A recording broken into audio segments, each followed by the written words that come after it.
സുഹൃത്തുക്കളെ, ഞാനിന്ന് പറമ്പിപ്പണിയാണ്. അപ്പോൾ ഞാനൊരു മരുന്ന് പരിചയപ്പെടുത്താം.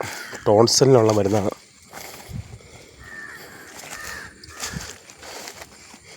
ഇതാണ് കൊത്തുമുള്ളെന്ന് പറയും കോട്ടയം ജില്ലയിൽ. വേറെ പേരെനിക്കറിയത്തില്ല. കമൻറ്റ് ബോക്സിൽ കമൻറ്റ് ഇടുക.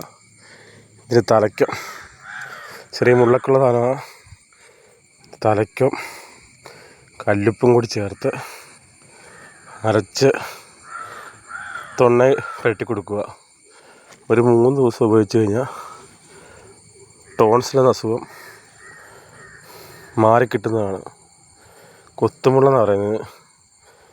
ഇത് ചെറിയ മുള്ളുള്ള അതിൻ്റെ ഇലയ്ക്കൊക്കെ ഒരു പെർഫ്യൂമിൻ്റെ മണമൊക്കെയാണ്. ഇതിൻ്റെ മുള്ള്, കൂമ്പ്, കല്ലുപ്പ് മാത്രം ചേർക്കാവുള്ളൂ. പൊടിയുപ്പ് ചേർക്കരുത്. കല്ലുപ്പ് ചേർത്ത് അരച്ച് നല്ല വെണ്ണ പോലെ അരച്ച് തൊണ്ണയെ പുരട്ടി കൊടുക്കുമ്പം ഒരു 3 ദിവസം ഉപയോഗിച്ച് കഴിയുമ്പം ടോൺസിൽ എന്ന അസുഖം മാറിക്കിട്ടും. അനുഭവമുള്ളവർ പറയുന്നതാണ്. ഓക്കെ.